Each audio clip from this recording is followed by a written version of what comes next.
সব কাজ শেষ। এবার তুমি ঠিক মতো খাবার খেয়ে নিও। আমার মাছ ধরতে যেতে দেরি হচ্ছে, সাবধানে থাকবে। আর এই অসুস্থ শরীর নিয়ে একদম কাজ করতে যাবে না, কেমন? ঠিক আছে ঠিক আছে, পাগল ছেলে একটা। তুইও সাবধানে মাছ ধরিস রে বাবা। আর শোন, নদীর বেশি গভীরে যাবি না। টোনা জাল নিয়ে নদীতে যায়, আর টোনা যেই না নদীতে জাল ফেলতে ধরে তখনই যোগু কাক বলতে থাকে, এই এই ছোট লোকটা না, তুই কি করছিসটা কি? হ্যাঁ, তুই জানিস না নদীর এই কিনারাটায় আমি মাছ ধরি? তোর সাহস কি করে হলো এই কিনারায় মাছ ধরতে আসার? এক্ষুনি এখান থেকে চলে যা, চলে যা বলছি। দাদা, এসব কি বলছো? তুমি তো দুদিন হলো এখানে এসেছো, আর নদীর এই কিনারা ছাড়া তো অন্য কোথাও মাছ পাওয়া যায় না। এর চেয়ে ভালো চলো আমরা দুজনে মিলেমিশে মাছ ধরি। অন্য কোথাও মাছ পাওয়া যায় না তো আমি কি করবো শুনি? আমি যখন তোকে বলেছি এখানে তুই মাছ ধরবি না, তখন ধরবি না। বেশি কথা না বলে তাড়াতাড়ি এখান থেকে চলে যা, নইলে তোর জাল কেড়ে নিয়ে তোকে এখানে ডুবিয়ে মারবো, বুঝেছিস? এরপর টোনা কোনো কিছু না বলে নদীর অন্য কিনারায় চলে আসে। ঝামেলা না করে ওখান থেকে চলে আসাটাই ভালো হয়েছে। ওরা বনের ক্ষমতাবান পাখি, কখন কি করে বলা যায় না। হে সৃষ্টিকর্তা, আমি যেন এই শূন্য কিনারাতে মাছ পাই। টোনা আর কিছু না বলে জাল ফেলতে থাকে, কিন্তু জালে কোনো মাছই ওঠে না। অবশেষে টোনা দুটো মাছ নিয়ে বাজারে যায়, আর সেগুলো বিক্রি করে রাতে বাড়িতে ফিরে আসে। বাবা তুই এসেছিস, কিন্তু আজ এত দেরি করলি যে? তোর মুখটা তো দেখছি একদম শুকিয়ে গেছে। যা বাবা, হাত মুখটা ধুয়ে আয়, আজ যে আমি তোর জন্য রান্না করেছি। তুমি এই অসুস্থ শরীর নিয়ে কেন রান্না করেছো? তোমাকে না বলেছি আগে সুস্থ হতে? তুমি যে কেন আমার কোনো কথাই শোনো না?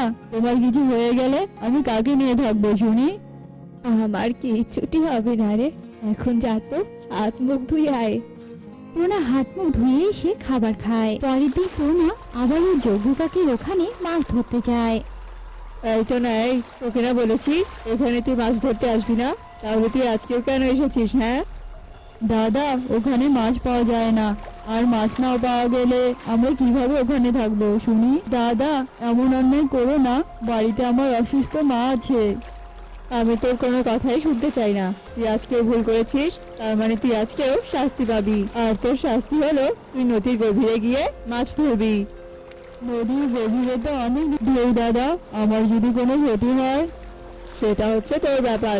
আর টোনা, তুই কিন্তু আমাকে বড্ড জ্বালাচ্ছিস, এবার কিন্তু তুই আমার রাগ দেখবি। টোনা আর কিছু না বলে নৌকা নিয়ে নদীর গভীরে যেতে থাকে। টোনা নদীর গভীরে গিয়ে বলতে থাকে, এখানে তো খুব ঢেউ, এর ঢেউর মাঝে আমি জাল ফেলবো, আর কিভাবেই বা মাছ ধরবো? মা, তোমার ছেলের জন্য তুমি একটু আশীর্বাদ করো। টোনা অনেক কষ্টে নদীর গভীরে জাল ফেলে, আর কয়েকটা মাছ নিয়ে কিনারায় চলে আসে। আর এভাবে কয়েকদিন কেটে যায়। প্রতিদিনের মতো টোনা আজকেও যায় মাছ ধরতে। আকাশটা কালো হয়ে এসেছে, আর এদিকে মায়ের ওষুধও শেষ হয়ে এসেছে। ঝড় ওঠার আগে কয়েকটা মাছ নিয়ে কিনারায় ফিরতে হবে, দেরি করা যাবে না। টোনা নদীতে জাল ফেলতে শুরু করে। হঠাৎ জোরে প্রবল বেগে ঝড় ওঠে। হায় হায়, ঝড় তো উঠে গেল, আর নৌকা তো তলিয়ে যাচ্ছে। হে সৃষ্টিকর্তা, আমাকে কিনারায় নিয়ে যাওয়ার ক্ষমতা দান করো। বাতাসে তো নৌকা এগুচ্ছেই না। টোনার নৌকা উল্টে যায়, আর টোনা নদীতে ভাসতে থাকে। ভাসতে ভাসতে সে অন্য বনের কিনারায় গিয়ে পৌঁছায়। বেশ কিছুক্ষণ পর টোনার জ্ঞান ফিরে। আরে আরে, আমি বেঁচে আছি, আমার কোনো ক্ষতি হয়নি। আরে, এই গাছপালাগুলো তো আমাদের বনের মতো লাগছে না, তার মানে আমি ভাসতে ভাসতে অন্য বনে চলে এসেছি। ওহ, আমার বড্ড খিদে পেয়েছে, আমি যা অন্য কিছু ভাবতেই পারছি না। যাই, এই বনের পাখিদের কাছ থেকে একটু খাবার চেয়ে খাই, তারপর না হয় বাড়িতে যাব।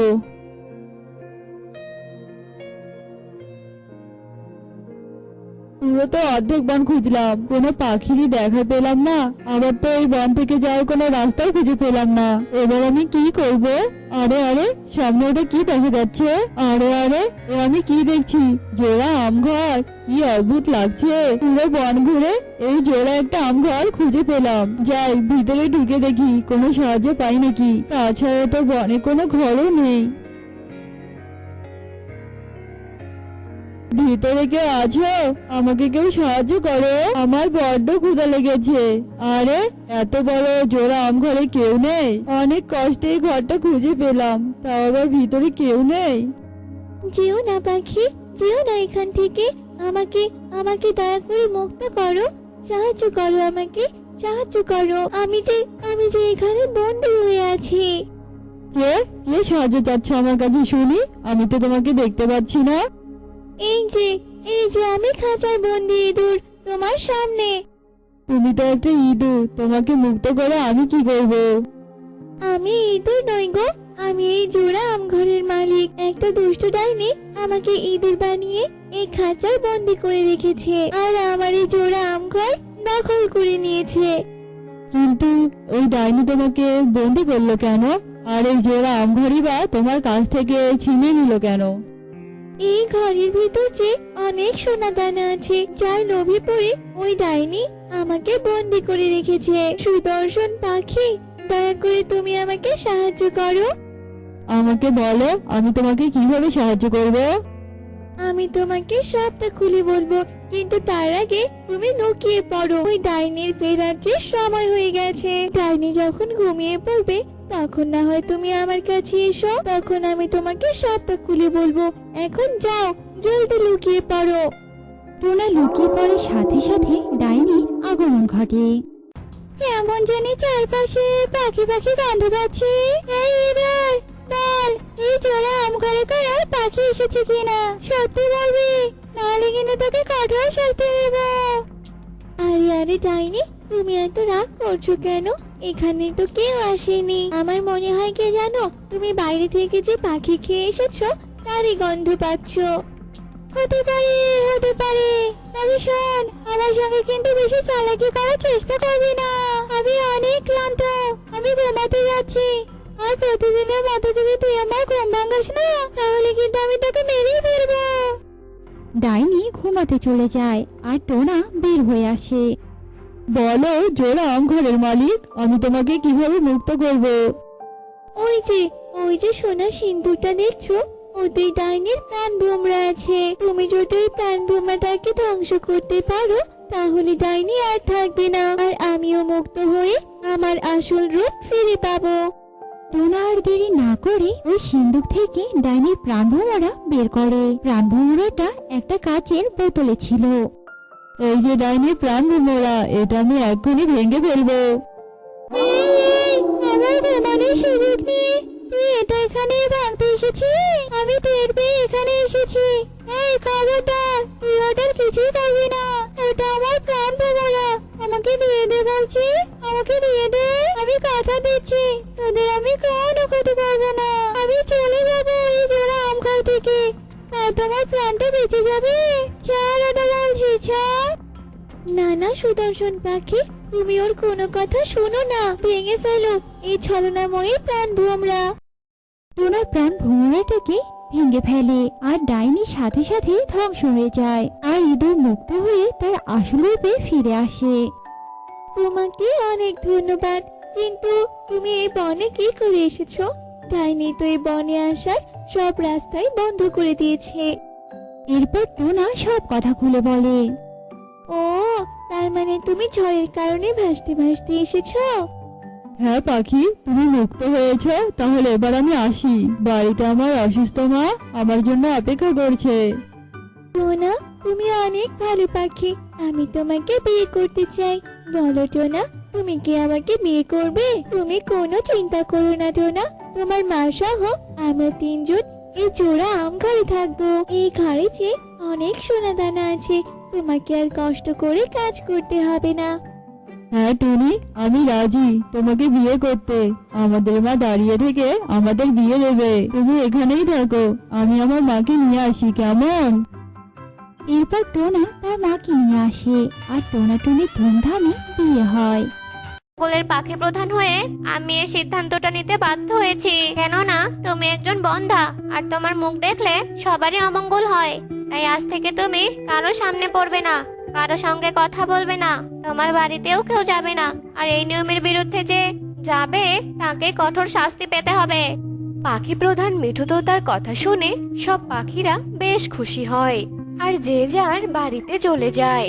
আর টুনি কাঁদতে কাঁদতে বাড়িতে চলে যায়। টুনি হিমছড়ি জঙ্গলে একাই বাস করত। টুনি বন্ধা ছিল, তাই টুনি ছানা দিতে না পারায় তার স্বামীও তাকে রেখে চলে গেছে। এখন টুনি একাই তার ছোট্ট পুরনো কুঠিরটাতে থাকে। হে উপরওয়ালা, তুমিও আমার থেকে এভাবে মুখ ফিরিয়ে নিলে। আমার তো এখন আর কেউ নেই। মাঝে মাঝে প্রতিবেশীদের সাথে একটু মিশতাম, আজ তারাও কিনা আমাকে এক ঘরে করে দিল। আমি বুঝি না আমার কি দোষ। আমি কি নিজের ইচ্ছায় বন্ধা হয়েছি নাকি? উপরওয়ালাই তো আমাকে বন্ধা বানিয়েছে, আর যে কারণে কিনা পাখিরাও আমাকে এক ঘরে করে দিল। এসব কথা বলে টুনি কাঁদতে থাকে আর কাঁদতে কাঁদতে ঘুমিয়ে পড়ে। পরের দিন সকালে সূর্যের আলো টুনির চোখে পড়তেই টুনির ঘুম ভেঙে যায়। আজ থেকে আমার একাকিত্ব জীবন শুরু হলো। আজ থেকে এই বনের কোনো পাখি আমার সাথে কথা বলবে না। আমিও আর কারোর সাথে কথা বলতে পারবো না। এই জঙ্গলে তো আমি কোনো কাজও পারবো না।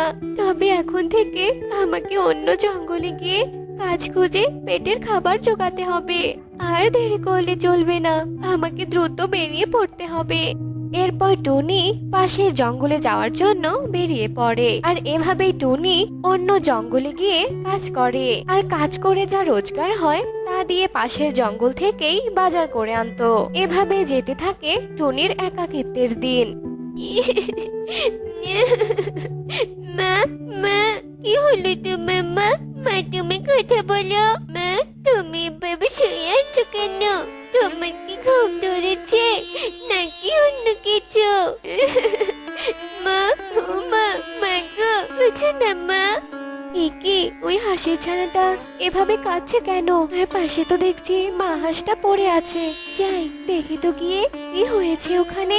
হাঁসের ছানাটার কান্না দেখে টুনি আর সহ্য করতে পারে না। আর টুনি দ্রুত হাঁসের ছানার কাছে যায় আর গিয়ে দেখে মা হাঁসটা মরে গেছে। আর ছানাটা ওর মায়ের জন্য কান্না করছে। এই যে পিচ্চি ছানা, আর কাঁদিস না রে। তোর মাকে ডেকে আর যে লাভ নেই, তোর মা যে মারা গেছে। শান্ত হ বাছা। এসব তুমি কি বলছো? আমার মা মারা গেছে? তাহলে এবার আমার কি হবে? আমি কোথায় যাবো? কার সাথে থাকবো? মা ছেড়ে যে আমার আর কেউ নেই। কাঁদিস না রে মা, কাঁদিস না। উপরওয়ালা চেয়েছে বলেই তো তোর মা মারা গেছে। জন্ম মৃত্যু সবই যে উপরওয়ালার হাতে। তোর মা চলে গেছে তো কি হয়েছে? আমি এখন থেকে তোকে আগলে রাখবো। আমি এখন থেকে হাঁসের ছানার টুনি মা, বুঝতে পেরেছিস? কি বলছো মা? তুমি সত্যি বলছো? তুমি এখন থেকে আমার মা? কিন্তু মা, আমি কি এখন তোমার সাথে থাকবো নাকি? সেটাই তো ভাবছি রে মা। ওই জঙ্গলে আমাকে এক ঘরে করে দিয়েছে। আমি যদি তোকে আমার সঙ্গে করে নিয়ে আমার সাথে রাখি, তবে সেটা যদি জঙ্গলের কেউ জানতে পারে তাহলে তো বিপদ হবে। তাই আমি ভাবছি কি তোকে লুকিয়ে ওই জঙ্গলে নিয়ে যাব। এরপর টুনি তার ভাবনা মতো হাঁসের ছানাকে নিয়ে জঙ্গলে যায় আর তার ছোট্ট কুঁড়ে ঘরটাতে লুকিয়ে রাখে। শোন মা, আমি তো তোকে আগেই বলে দিয়েছি আমাকে জঙ্গলের সবাই এক ঘরে করে দিয়েছে। তাই আমার সাথে যদি কেউ কথা বলে তবে তো তোকে বিপদে পড়তে হবে। আর তুই তো একেবারে আমার সাথে থাকছিস, তাই বলছি কি মা, তুই সাবধানে থাকিস। আর ঘরের বাইরে একদম যাবি না, গেলে যে বিপদ হবে রে মা। যাস না রে মা, কেমন? আচ্ছা মা, তুমি যেভাবে বলবে আমি সেভাবেই থাকবো। তুমি নিশ্চিন্তে বাইরে যাও। এরপর টুনি বাইরে যায় আর হাঁসের ছানা ঘরের মধ্যেই থাকে। এভাবেই দিনগুলো কেটে যাচ্ছিল। কিন্তু হঠাৎ একদিন, এই বন্দি জীবনে বললাম রে বাবা, ওই জঙ্গলে থাকতে আমি কি সুন্দর মায়ের সাথে ঘুরে বেড়াতাম। কিন্তু এই জঙ্গলে আসার পর থেকে আমি তো ঘর থেকে বেরোতেই পারছি না। না, আমি আর এভাবে ঘরে থাকতে পারবো না। যাই যাই বাবা, আমি একটু আঙ্গিনা থেকে ঘুরে আসি। আঙ্গিনাতে গেলে তো আমাকে কেউ দেখবে না। এ কথা বলে হাঁসের ছানা ঘর থেকে আঙ্গিনায় যায়। ঠিক তখনই কাকলি কাক হাঁসের ছানাকে দেখে ফেলে। কি টুনির বাসায় হাঁসের ছানা? কিন্তু পাখি প্রধান তো টুনিকে এক ঘরে করে দিয়েছিল। তবে এই টুনির বাসায় হাঁসের ছানাটা কেন? ব্যাপারটা কি? ব্যাপারটা তো পাখি প্রধানকে জানাতে হচ্ছে। কাকলি কাকের এসব কথা শেষ হতে না হতেই টুনি ফিরে আসে। আর টুনি কাকলি কাকের এসব কথা শুনে ফেলে। এই যে মহারানী, তুই পাখি প্রধানের বিরুদ্ধে গিয়েছিস তাই না? এবার তোকে আর তোর এই হাঁসের ছানার ব্যবস্থা আমিই করব। আমি যাচ্ছি পাখি প্রধানের কাছে, গিয়ে সবটা জানাচ্ছি। এ কথা বলে কাকলি কাক চলে যায় আর টুনি দ্রুত বাসায় যায়। আর আঙিনাতে হাঁসছানাকে দেখে বলে, তুই এ কি সর্বনাশ করলি রে মা? তুই আমার নিষেধ অমান্য করলি কেন? হ্যাঁ, বাইরে বেরিয়েছিস কেন? বাইরে বেরিয়েছিস তুই? হ্যাঁ, তোকে আমি নিষেধ করিনি। কাকলি যে আমাদের দেখে ফেলেছে। এখন তাড়াতাড়ি এখান থেকে চল রে মা, নয়তো অনেক বড় বিপদ হয়ে যাবে। তাড়াতাড়ি দূরের কোনো জঙ্গলে পালাতে হবে আমাদেরকে। চল চল, তাড়াতাড়ি চল। এরপর টুনি হাঁসের ছানাকে নিয়ে পালানোর জন্য বেরিয়ে পড়ে। আর তারা দুজন নদীর ওপারের জঙ্গলে পালাবে বলে ঠিক করে। আর দুজনে মিলে নদীর ধারে গিয়ে নৌকায় ওঠে। মা, সাবধানে নৌকায় বস। আমি দ্রুত নৌকা নিয়ে ওপারে যাওয়ার চেষ্টা করছি। না জানি জঙ্গলের পাখিরা আবার আমার পিছু নিয়েছে নাকি। তারপর টুনি জোরে নৌকা চালাতে থাকে। তারপর টুনি যেই না নৌকা নিয়ে মাঝ নদীতে গিয়েছে, তখনই একটা কুমির নৌকার সামনে ভেসে ওঠে। আরে বা, অনেকদিন পর এরকম শিকার পেলাম। আজ আমি মজা করে শিকার ধরবো। হে উপরওয়ালা, এবার আমি কি করব? সামনে তো কুমির আর পিছনে পাখি প্রধান। এবার আমি কোন দিকে যাব উপরওয়ালা? এবার বুঝি আমার প্রাণটা যাবে। কুমির দাদা, আমার প্রাণ নাও, তবু তুমি এই ছানাকে ছেড়ে দাও। ওকে পেয়ে যে আমার মাতৃত্ব হয়েছিল, মা হয়ে ছানার মৃত্যু আমি কি করে দেখব? তাই দয়া করে তুমি আমার ছানাকে নদীর ওপারে পাঠিয়ে দাও, আর আমাকেই তুমি খেয়ে ফেলো। আরে বাহ, তুই তো অনেক ভালো। তবে বেশ, আমি তোর ছানাকে নদীর ওপারে পৌঁছে দিচ্ছি। এরপর কুমির হাঁসের ছানাকে নদীর ওপারে পৌঁছে দেয় আর টুনিকে খেয়ে ফেলে। চোখের সামনে টুনির মৃত্যু দেখে হাঁসের ছানার চোখে জল চলে আসে। বন্ধুরা, মারা তো এমনই হয়, নিজের সন্তানের জন্য জীবন দিতেও দ্বিধা করে না। তোমরা কিন্তু মাকে কখনো কষ্ট দেবে না, ভালোবাসা দিয়ে আগলে রাখবে। তো আমাদের আজকের এই গল্পটি তোমাদের কাছে কেমন লেগেছে তা কমেন্টে জানাতে ভুলো না কিন্তু।